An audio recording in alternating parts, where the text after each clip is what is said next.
Before the 2026 World Cup kicked off, European fans had a very clear picture of America in their heads.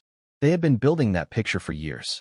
From news coverage, from social media, from the opinions of friends who had never set foot here but spoke about this country like they had lived here their whole lives. The picture was not flattering, dangerous, chaotic, divided. A country that looked good in movies but had fallen apart in real life. They booked their flights anyway, because soccer brings people places their assumptions would never take them. And then something happened that nobody saw coming. Something that has been going viral across Europe for weeks. Something that has millions of people on the other side of the Atlantic publicly admitting they had it completely wrong. 5 things happened to European fans on American soil during this World Cup. 5 things that shattered every assumption they arrived with. 5 things that turned skeptics into believers and tourists into people who genuinely did not want to go home. This video covers all 5. Stay until the end, because number 5 is the one that is making Europeans say things about America that you are going to want to hear with your own ears. And before we get into it, if you are American and you are watching this, hit subscribe right now. This channel tells the stories about this country that the mainstream conversation keeps getting wrong. You are not going to want to miss what comes next. To understand why these 5 things hit European visitors the way they did, you have to understand what they brought with them when they landed. For the better part of 2 decades, the international image of America has been constructed almost entirely from its worst moments. Political division exported in real time. Social unrest broadcast globally. Every crack, every fracture, every headline that confirmed the narrative of a country in decline, amplified, repeated, and absorbed by audiences in Europe who had no first-hand experience to balance it against. The result was a generation of European fans who arrived at American airports in the summer of 2026 carrying a quiet, settled certainty about what this country was. They expected dysfunction. They expected hostility. Some of them genuinely expected danger. None of them expected what they found instead. The stadiums that made them apologize. Before a single ball was kicked, European fans had opinions about American stadiums. And those opinions were not kind. The general consensus across European football culture was that American venues were oversized, soulless NFL boxes, built for corporate comfort, not for the raw, electric atmosphere that European fans consider the soul of the game. That consensus did not survive contact with reality. The moment European fans walked through the doors of the World Cup venues, in Dallas, in Atlanta, in Los Angeles, in Seattle, something changed. What they had expected were basic sports arenas. What they found were environments that one visiting supporter described publicly as feeling more like a luxury entertainment complex than a football ground. Massive video screens hanging over the field.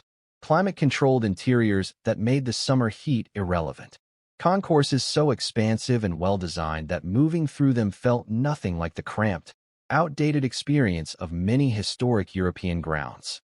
The food alone inside these stadiums was a revelation. Not a single food kiosk with one option and a long queue. Full restaurants, multiple cuisines, premium hospitality areas. A level of variety and quality that European supporters admitted they had simply never encountered at a sporting event before. European stadium operators and football clubs are paying very close attention to what has happened at these World Cup venues. Because the gap that has been revealed between the American fan experience and the European one is wider than the football world had acknowledged.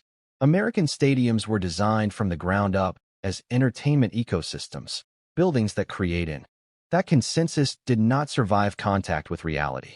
The moment European fans walked through the doors of the World Cup venues, in Dallas, in Atlanta, in Los Angeles, in Seattle, something changed. What they had expected were basic sports arenas. What they found were environments that one visiting supporter described publicly as feeling more like a luxury entertainment complex than a football ground. Massive video screens hanging over the field. Climate-controlled interiors that made the summer heat irrelevant. Concourses so expansive and well-designed that moving through them felt nothing like the cramped, outdated experience of many historic European grounds. The food alone inside these stadiums was a revelation. Not a single food kiosk with one option and a long queue. Full restaurants, multiple cuisines, premium hospitality areas. A level of variety and quality that European supporters admitted they had simply never encountered at a sporting event before. European stadium operators and football clubs are paying very close attention to what has happened at these World Cup venues. Because the gap that has been revealed between the American fan experience and the European one is wider than the football world had acknowledged. American stadiums were designed from the ground up as entertainment ecosystems, buildings that create an experience from the moment you arrive to the moment you leave. European grounds have history and atmosphere. What they increasingly do not have is the infrastructure to match what America just put on display for the world. Fans who came to mock stayed to apologize. That alone is worth understanding. 2. The food that broke the internet. Nobody warned them about the food. That was the mistake. European fans arrived expecting burgers and fries. Fast food. The kind of calorie-heavy, flavor-light American diet that European health discourse has been criticizing for decades. What they found instead sent them straight to their phones, not to complain, but to document something they could not quite believe was real. Waffle House became an unlikely cultural landmark of this World Cup. A diner chain that most Americans drive past without thinking twice became, for European visitors discovering it for the first time, something close to a pilgrimage destination. The combination of round-the-clock availability, genuine home-style cooking, warm staff, and prices that felt almost impossibly low by European standards turned it into one of the most discussed American experiences of the entire tournament. Then there was Buc-ee's, a gas station. That is technically what it is. To European visitors, it was something else entirely. The sheer scale of it, the dozens of fuel pumps, the enormous interior filled with fresh food, merchandise, local products, and 50 varieties of a soft drink, was so far outside anything that exists in European roadside culture that it stopped people in their tracks. Videos of European fans walking through Buc-ee's for the first time generated millions of views. Not because the content was sophisticated, because the genuine, unscripted disbelief on people's faces was impossible to fake and impossible to stop watching. Ranch dressing quietly triggered its own international moment. A condiment that Americans have been eating their entire lives became, for European visitors encountering it for the first time, something bordering on a revelation. The reaction was dramatic enough that European fans began publicly demanding that their home countries adopt it immediately. And then there were the portions, the free refills, the bread that arrives at the table before you order anything, the chips and salsa that keep coming, the experience of ordering what sounds like a normal meal and receiving something that could feed a small gathering. European visitors kept using the same word, overwhelming, but the tone was never complaint. It was wonder. Texas barbecue got its own category of reactions. Slow-smoked, deeply seasoned, served with a generosity that matched everything else about the food culture Europeans were discovering. It became for many visitors the single best meal they had ever eaten. That is not a minor claim. And they were making it constantly, publicly, to everyone they knew. 3. The America they were never shown. Here is the thing about how previous generations of international visitors experienced America. They landed in New York, or Los Angeles, or Miami. They saw the famous skylines, the famous beaches, the famous energy of the country's most iconic and internationally recognizable cities. And they went home thinking they had seen America. The 2026 World Cup broke that pattern completely, because the matches were not concentrated in 2 or 3 coastal hubs. They were spread across Atlanta, Kansas City, Dallas, Houston, Seattle, Philadelphia, Boston, and beyond. European fans following their teams were not dropped into the America they recognized from movies and television. They were dropped into the America that the international media almost never covers. The interior, the South, the Midwest, the vast, unhurried, genuinely distinctive heartland of this country. And what they found there did not match a single thing they had been told to expect. Wide open roads that stretched further than anything in Europe. Landscapes of a scale that felt almost cinematic in real life.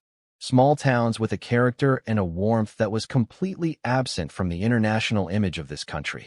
A pace of life and a generosity of spirit that felt, to visitors from densely packed European cities, like something from another era.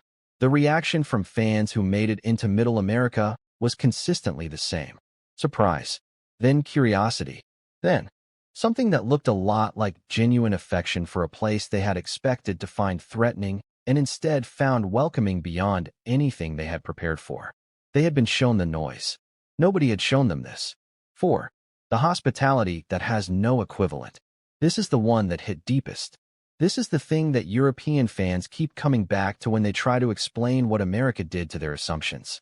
The hospitality. Not hotel hospitality. Not tourism industry hospitality. The kind that cannot be trained into anyone because it does not come from a job description. The kind that comes from people who simply treat strangers as though they matter. Stories poured out of this World Cup of interactions that would be unusual or even unthinkable in most European contexts. Visitors invited to neighborhood barbecues by people they had spoken to for 5 minutes. Locals driving fans they had just met to stadiums, to restaurants, to attractions, not as a service, not for money, simply because that is what you do when someone is a guest in your city. Strangers at gas stations spending 20 minutes helping visitors plan the next leg of a road trip they had not asked for any help with. Families opening their doors. Communities making space. Researchers who study international tourism have a consistent finding that travelers remember people more than they remember places. That years after a trip, the specific food or the specific stadium fades, and what remains are the human moments, the ones that surprised them, the ones that did not fit what they expected. For European fans at this World Cup, those moments have been everywhere. In cities they had never heard of, in conversations they never planned to have, in a warmth that kept showing up regardless of where they were or who they were talking to. One phrase has appeared more than any other in the content coming out of this tournament from European visitors. Some version of the same sentence, said by people from different countries and different cities who had never spoken to each other. Americans are not what we were told.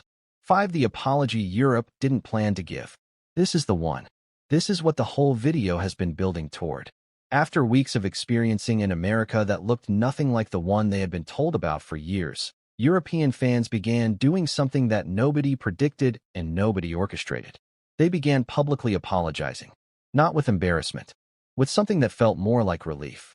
Like people who had been carrying a wrong belief for a long time and were grateful to finally set it down. The message that spread across European social media during this World Cup was clear and consistent. We were lied to. Not by any single source, not by any coordinated campaign, but by a sustained, cumulative media portrait of America that selected for the worst, amplified it, repeated it, and left no room for anything that contradicted it. European fans arrived here prepared for that portrait. They found a country that bore almost no resemblance to it. The friendliness was real. The generosity was real. The scale and the ambition and the food and the open roads and the strangers who waved from pickup trucks for no reason except that that is what people do here. All of it was real. More real, in the end, than anything they had read or watched or been told before they landed. This is what the 2026 World Cup did. It gave millions of people who thought they knew America their first genuine encounter with the actual country. And the country won. Without trying. Without a campaign. Without a strategy. Just by being itself. 5 things changed everything for European fans this summer. The stadiums that made them reconsider what a sporting venue can be. The food that made them question why they ever settled for less. The middle America they were never shown. The hospitality that has no equivalent anywhere in the world. And the truth about this country that years of headlines had buried, and one summer of soccer brought back to the surface. Europe came here for the World Cup. They found America. And the America they found was not broken, not dangerous, not divided beyond recognition. It was exactly what it has always been, generous, enormous, alive, and completely unlike the story being told about it from the outside. Americans already knew that. It just took the rest of the world showing up to say it out loud. If this video told you something you needed to hear, share it. Subscribe so you don't miss what we cover next. Because there are stories about this country that are not getting told. And this channel tells them.